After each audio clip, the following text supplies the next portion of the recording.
Good morning dear student. आज के इस वीडियो लेक्चर में हम प्रश्नावली 5.1 समांतर श्रेणी के प्रश्नों को हल करेंगे। तो पहला क्वेश्चन है निम्नलिखित स्थितियों में से किन स्थितियों में संबंध संख्याओं की सूची एपी का अर्थ अर्थमेटिक प्रोग्रेशन है और क्यों। तो पहला क्वेश्चन इसका, प्रत्येक किलोमीटर के बाद का टैक्सी का किराया जबकि प्रथम किलोमीटर के लिए किराया 15 रुपया है और प्रत्येक अतिरिक्त किलोमीटर के लिए किराया 8 रुपया है। जैसे कि इसको हल करते हैं।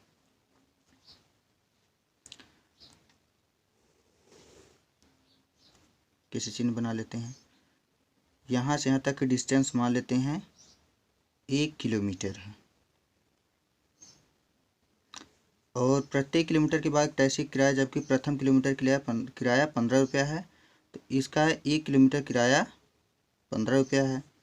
फिर अतिरिक्त यहाँ से यहाँ तक दूरी अगर मान लें फिर 1 किलोमीटर है, फिर किराया लिया जाता है 8 रुपया। फिर आगे 1 किलोमीटर के लिए जो लिया जाएगा 1 किलोमीटर के लिए ये भी 8 रुपया। इसी प्रकार आगे का भी किराया फिक्स है। आगे अगर 1 किलोमीटर चलेंगे तो 8 रुपये फिर लगेगा। तो चेक करना है कि क्या यह समांतर श्रेणी है या नहीं। तो हम देखेंगे प्रथम किलोमीटर के लिए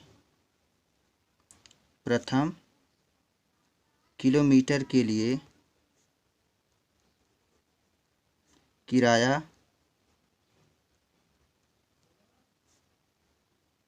जो है 15 रुपया है।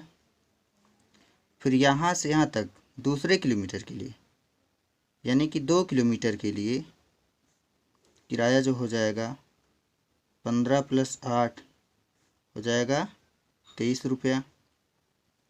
फिर 3 किलोमीटर के लिए किराया हो जाएगा 23 + 8 बराबर 31 रुपया। और फिर 4 किलोमीटर के लिए किराया हो जाएगा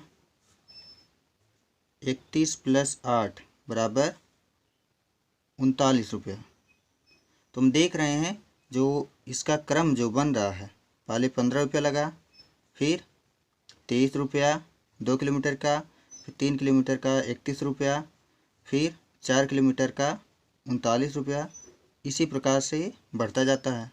तो अब यही जो पद हमारे मिल गए हैं 15, 23, 31, 39, चेक करना है क्या ये समांतर श्रेणी में है। तो हम इसको चेक करेंगे तो इसका सर्वांतर ज्ञात करेंगे। सर्वांतर D बराबर होता है दूसरा पद माइनस पहला पद, तो हो जाएगा 23 - 15, ये बराबर होना चाहिए 31 - 23 बराबर होना चाहिए 39 - 31।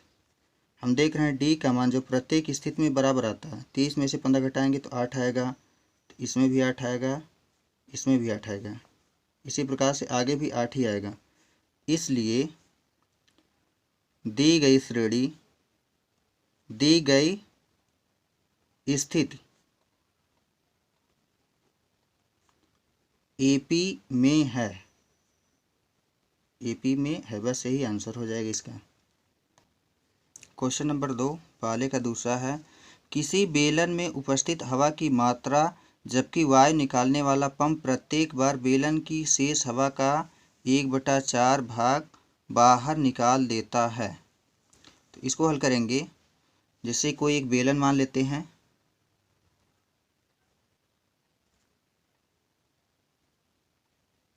यह एक बेलन है और इस बेलन का आयतन जो मान लेते हैं V है। मान लेंगे बेलन का आयतन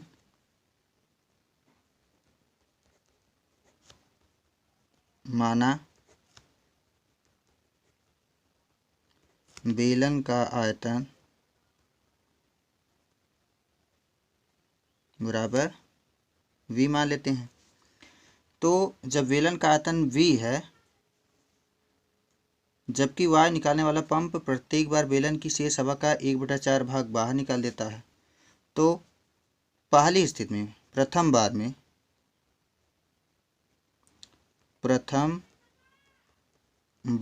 में हवा निकालने पर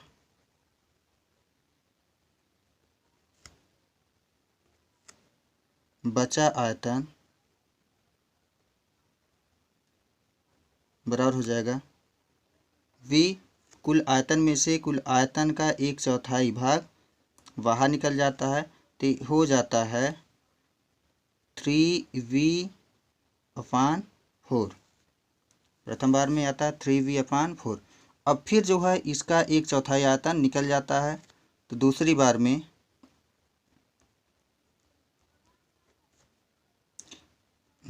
बार में हवा निकालने पर बचा आयतन, इसको मान लेते हैं ये A1 है, इसको मान लेते हैं ये A2 है।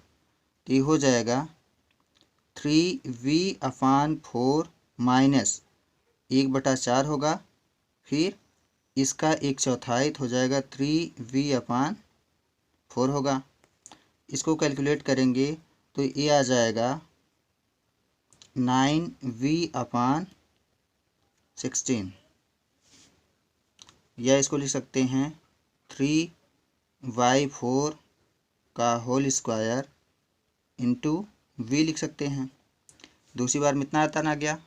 अब फिर शेष आयतन कितना बचा, 3/4 का होल स्क्वायर V। इस आयतन के फिर 1/4 निकाल देगा तीसरी बार में हवा निकालने पर बचा आयतन मान लेते हैं ये A3 है, बराबर हो जाएगा 9V/16 माइनस 1/4 9V/16। तो ये हो जाएगा, इसको जब कैलकुलेट करेंगे तो ये हो जाएगा 27V/64 होगा, या इसको लिख सकते हैं 3/4 की घाते 3V। अब हम यहाँ पर देख रहे हैं 3/4 पहली बार में, इसकी घाते 1 पहली बार में है, जब हवा निकलती है तो उसका आयतन बचता है 3/4V। दूसरी बार में जब निकलता है तो 3/4 का स्क्वायर V, फिर तीसरी बार निकलता है 3/4 की 3 घातें। अगर उसी प्रकार चौथी बार निकलेगा, मान लेते हैं चौथी बार अगर निकलेगा, तीसरी बार है, तो चौथी बार अगर आयतन निकलेगा तो उसका मान लेते हैं A4 है, तो हो जाएगा 3/4 की घातें 4V। अब इसको चेक करना है, जो श्रेणी बन रही है, श्रेणी क्या बन रही है, श्रेणी जो है 3/4V, 3/4 का स्क्वायर V और 3/4 की घातें 3V, 3/4 की घातें 4V, इसी प्रकार से श्रेणी बन रही है। तो अब इसको चेक करना है क्या यह समांतर श्रेणी है। तो हम देख रहे हैं जो इसकी, अब हम इसका सर्वांतर चेक करेंगे क्या यह श्रेणी समांतर श्रेणी है या नहीं। तो सर्वांतर जो होता है, सर्वांतर को D से निरूपित करते तो मान लेते हैं D1। D1 बराबर हो जाएगा, इसमें से दूसरे पद में से पहले वाले को घटाएंगे, फिर हो जाएगा 3/4 का स्क्वायर V माइनस 3/4V। इसको कैलकुलेट करेंगे तो ये आ जाएगा -3V/16 आएगा। फिर D2 ज्ञात कर लेते हैं। D2 ज्ञात करेंगे तो इसमें से इसको घटाएंगे तो हो जाएगा 3/4 घाते 3V माइनस 3/4 का स्क्वायर V। इसको जब कैलकुलेट करेंगे तो यह आ जाएगा -9V/64। तो हम देख रहे हैं यहाँ पर पहला सर्वांतर D1 D2 के बराबर नहीं है, जो D1 है D2 के बराबर नहीं है, D1 does not equal D2। इसलिए दी गई स्थिति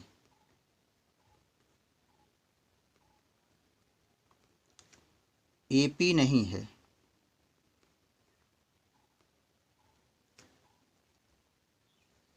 क्वेश्चन नंबर 3, तीसरा क्वेश्चन है, प्रत्येक मीटर की खुदाई के बाद एक कुआं खोदने में आई लागत, जबकि प्रथम मीटर की खुदाई की लागत 150 रुपया है और बाद में प्रत्येक मीटर खुदाई की लागत 50 रुपया बढ़ती जाती है। जैसे मान लेते हैं एक कुआं है,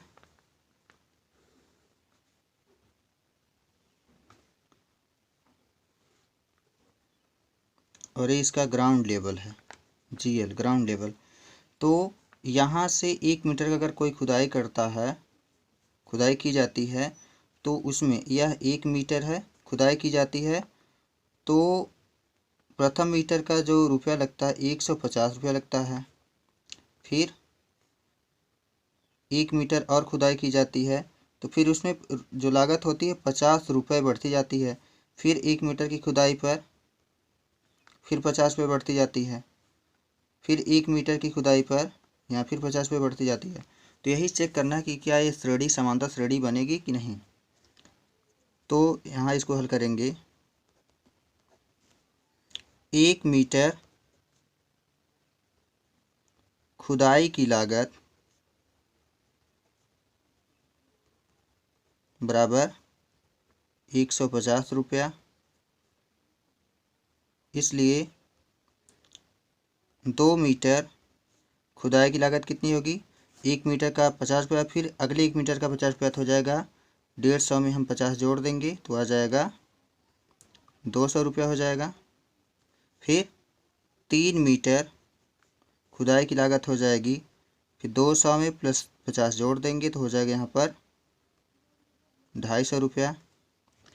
फिर इसी प्रकार 4 मीटर खुदाई की लागत हो जाएगी, 250 में फिर 50 रुपया जोड़ देंगे तो हो जाएगा 300 रुपया। इसी प्रकार ये श्रेणी बढ़ती जाएगी।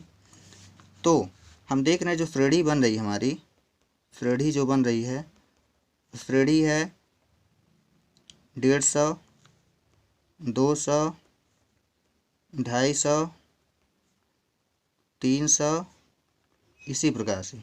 अब इसे चेक करना है कि क्या यह समांतर श्रेणी में है। अगर समांतर श्रेणी में होगी तो इसका सर्वांतर बराबर होगा, क्योंकि समांतर श्रेणी के सर्वांतर बराबर होते हैं। तो सर्वांतर हम ज्ञात कर लेते हैं। D1 का मान ज्ञात करेंगे। D1 का मान 200 में से 150 घटाएंगे, 200 माइनस 150 बराबर 50 आ गया। D2 ज्ञात करेंगे, 250 में से 200 घटाएंगे, माइनस 200 बराबर हो जाएगा 50 आ जाएगा। D3 ज्ञात करेंगे, अब 300 में से 250 घटाएंगे तो ये आ जाएगा 50 रुपया। हम देख रहे हैं D1 बराबर D2 बराबर D3 बराबर, इसी प्रकार से D4, D5, D6 सब बराबर होंगे। इसलिए दी गई स्थिति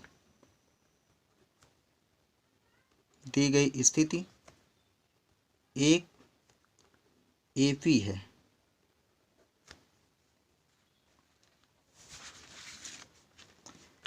इस वाले क्वेश्चन हम देख रहे थे क्वेश्चन नंबर 2 में कि इसका जो इस श्रेणी का जो मान बढ़ रहा है यह गुणनफल के रूप में बढ़, जैसे 3/4 का गुणा इसमें किया गया, फिर 3/4 का गुणा किया गया, 3/4 का गुणा फिर इसमें किया गया है। अपने श्रेणी में 3/4 का गुणा करके अगला पद प्राप्त किया गया है। तो इस प्रकार की श्रेणी जो प्राप्त होती है इसको गुणोत्तर श्रेणी के नाम से जाना जाता है। अतः समांतर श्रेणी वही होती है जो योगफल या ऋणात्मक चिन्हों के साथ बने, ना कि गुणनफल अथवा भागफल के रूप में। यह गुणनफल के रूप में बना है तो यह समांतर श्रेणी नहीं है। यहाँ पर ध्यान देने योग्य बात यह है, जो समांतर श्रेणी होती है वो हमेशा योगफल या ऋणात्मक चिन्हों के साथ जुड़ी रहती है। क्वेश्चन नंबर 4, खाते में प्रत्येक वर्ष का मिश्र धन जबकि 1000 रुपये की राशि 8% वार्षिक की दर से चक्रवृद्धि ब्याज पर जमा की जाती है। अब इसे चेक करना है कि यह समांतर श्रेणी है या नहीं। तो खाते में प्रत्येक वर्ष का मिश्र धन बराबर होता है, मिश्र धन को ए से निरूपित करते हैं P1 + RY 100 की पावर n।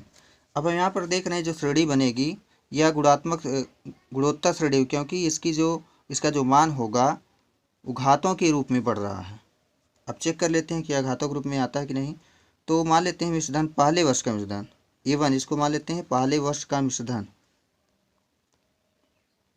प्रथम वर्ष का मिश्रधन A1 बराबर हो जाएगा मूलधन जो दिया कितना, P का मान दिया है 1000, R का मान दिया है 8% और समय एक वर्ष कहा है, तो हो जाएगा 1000 1 प्लस R का मान दिया 8/100 की पावर 1। प्रथम वर्ष का मिश्रधन इतना होगा। द्वितीय वर्ष का मिश्रधन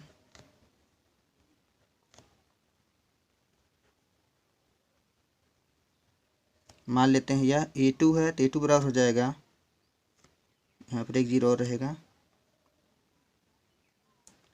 1 प्लस R का मान 8/100 की घातें 2 हो जाएगी। दूसरे वर्ष का ये हो जाएगा। फिर इसी प्रकार से तीसरे वर्ष का हम ज्ञात करेंगे। फिर तीसरे वर्ष का मिश्रधन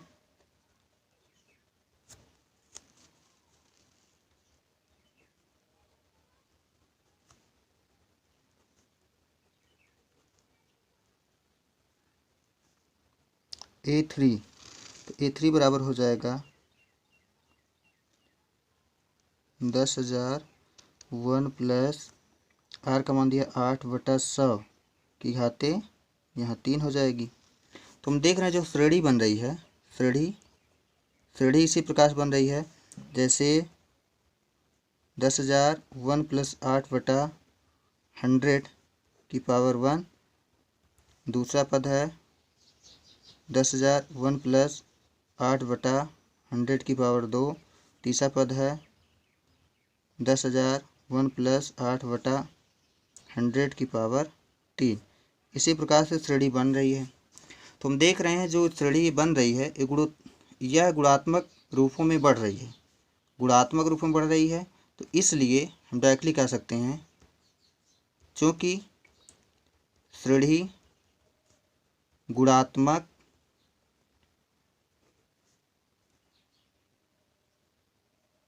पदों के रूप में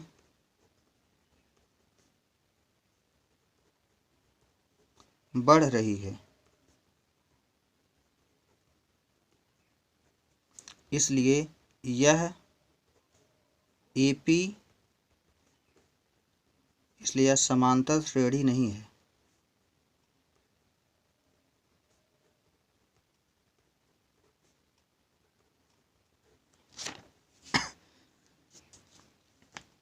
क्वेश्चन नंबर 2 पर आ जाते हैं।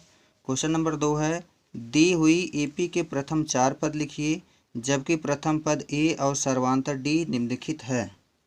तो पहला क्वेश्चन हल करते हैं। उससे पहले हम बता दें जो श्रेणी होती है A होती है A प्लस D होती है, A plus 3D, A plus 4D, A plus 5D। इसी रूप में इस समांतर श्रेणी का व्यापक रूप होता है। तो इसमें जो है 4 पद ही लिखना है, तो हम 1 2 3 4 इन्हीं 4 को लेकर हल करेंगे, बाकी इसको छोड़ देंगे क्योंकि 4 पद ही ज्ञात करना है। तो पहला क्वेश्चन है A बराबर 10 और D बराबर कितना दिया है, D बराबर दिया है 10। तो पहला पद देखेंगे A का मान कितना 10 है, तो ये हो जाएगा यहाँ पर 10। तो इसी को मान सकते हैं A1 बराबर 10। अभी क्या है, दूसरा पद है, यह A1 है, यह A2 है, यह A3 है, ये क्या है, ये A4 है।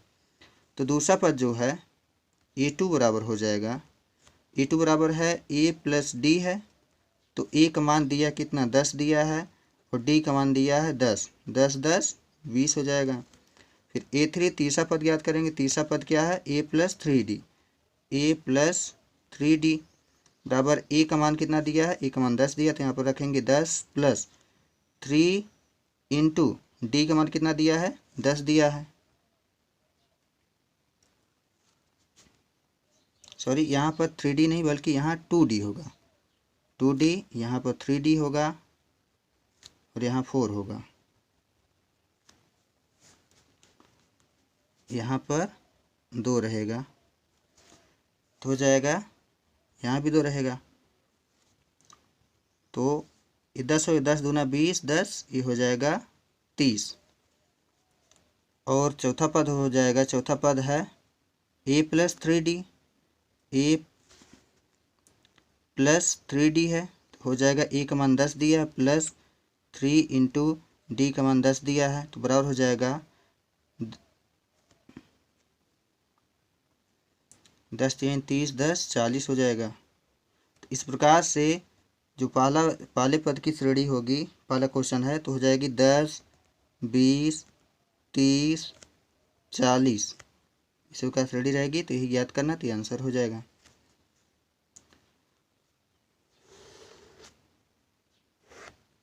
क्वेश्चन नंबर 2 हल कर लेते हैं। क्वेश्चन नंबर 2 दिया है, ए का मान दिया है -2 और डी का मान दिया है 0। तो पहला पद के लिए a1 बराबर है a, तो a का मान कितना दिया है -2। फिर a2 के लिए है, a2 बराबर है a प्लस डी, a का मान है -2 प्लस डी का मान दिया है 0, बराबर हो जाएगा -2 होगा। फिर a3 बराबर है a प्लस 2d, a का मान दिया है -2 प्लस 2 गुणे डी का मान दिया है 0, बराबर हो जाएगा -2।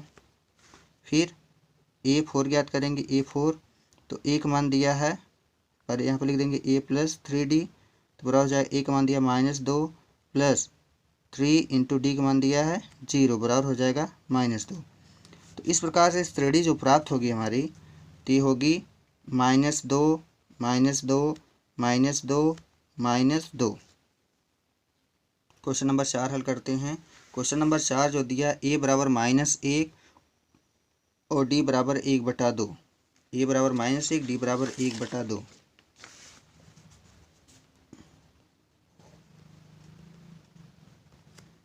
d बराबर 1/2 दिया है।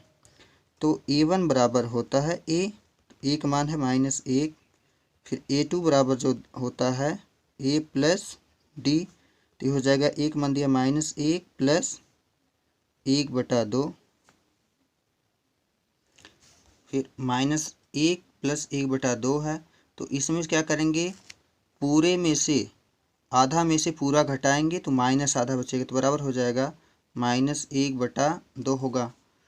a3 बराबर होता है a प्लस 2d होता है, तो a का मान दिया है -1, a का मान -1 प्लस 2 गुणे d का मान दिया है 1/2, 2 2 कट जाएगा, तो ये हो जाएगा -1 प्लस 1 बराबर 0। और a4 बराबर हो जाएगा a प्लस 3d, तो बराबर हो जाएगा a का मान -1 प्लस 3 इंटू डी का मान दिया है 1/2, तो ये हो जाएगा -1 प्लस 3/2 होगा। फिर a हो जाएगा 1/2 होगा। तो इस प्रकार श्रेणी जो बनती है, श्रेणी जो बन रही है, तो श्रेणी इसकी है -1 -1/2 0 1/2। ये 4 पद हैं, चारों ज्ञात करना, तो ये आंसर हो जाएगा। ये क्वेश्चन नंबर 4 था। क्वेश्चन नंबर 3 यहाँ पर हल कर देते हैं। क्वेश्चन नंबर 3 जो दिया है, ए बराबर 4 और डी का मान -3 दिया है। ए बराबर 4, डी बराबर -3, तो हो जाएगा ए बराबर 4 डी बराबर -3 दिया है। तो इसको जब हल करेंगे तो पहला पद होगा a1 बराबर होता है a के, तो a बराबर 4 दिया, तो पहला पद 4 हो जाएगा। फिर a2 बराबर होता है a प्लस डी, तो हो जाएगा a का मान 4 है प्लस डी का मान -3 है, तो हो जाएगा 1। फिर a3 ज्ञात करेंगे, a3 बराबर होता है a प्लस 2d, बराबर हो जाएगा a का मान 4 प्लस 2 गुणे डी का मान -3, बराबर हो जाएगा 3 दूना 6, 4 -6 बराबर हो जाएगा -2 हो जाएगा। फिर A4 ज्ञात करेंगे तो A4 बराबर होता है A प्लस 3D बराबर 4 प्लस 3 इंटू डी का मान -3 रखेंगे तो हो जाएगा 4 माइनस 9, 9 में से 4 घटाएंगे तो आ जाएगा -5। तो श्रेणी जो बनेगी 4 1 -2 -5, ये श्रेणी बनेगी। तो यही आंसर होगा। अब देखते हैं क्वेश्चन नंबर 5 क्या है। क्वेश्चन नंबर 5 जो है ए का मान जो दिया है -1.25, टी का मान दिया है 0.25 -0.25। तो पाँचवा क्वेश्चन हल करते हैं। तो जो पहला पद होगा A1 बराबर ए है, ए का मान कितना -1.25 है। फिर A2 ज्ञात करेंगे, A2 बराबर होता है A प्लस डी। तो ए का मान दिया -1.25 प्लस डी का मान दिया है -0.25। ये दोनों आपस में जुड़ जाएंगे तो हो जाएगा -1.50। फिर A3 ज्ञात करेंगे, A3 बराबर होता है A प्लस 2D। तो बराबर हो जाएगा -1.25 प्लस 2 इंटू डी का मान -0.25 बराबर हो जाएगा -1.25 माइनस हो जाएगा 0.50। तो ये हो जाएगा -1.75। और A4 ज्ञात करेंगे, A4 बराबर हो जाएगा A प्लस 3D। एक मान दिया -1.25 प्लस यहाँ 3 रहेगा, 3 इंटू डी का मान जो दिया है -0.25 है। तो इसकी गुणा करेंगे तो हो जाएगा -1.25 प्लस माइनस हो जाएगा 0.75। अब इसको जोड़ेंगे तो हो जाएगा -2.0। तो जो श्रेणी बन रही है, श्रेणी जो बन रही है, इसलिए श्रेणी -1.25 फिर -1.50 -1.75 फिर -20। यही 4 पद ज्ञात करना था। तो ये ज्ञात हो गया, ये आंसर हो गया।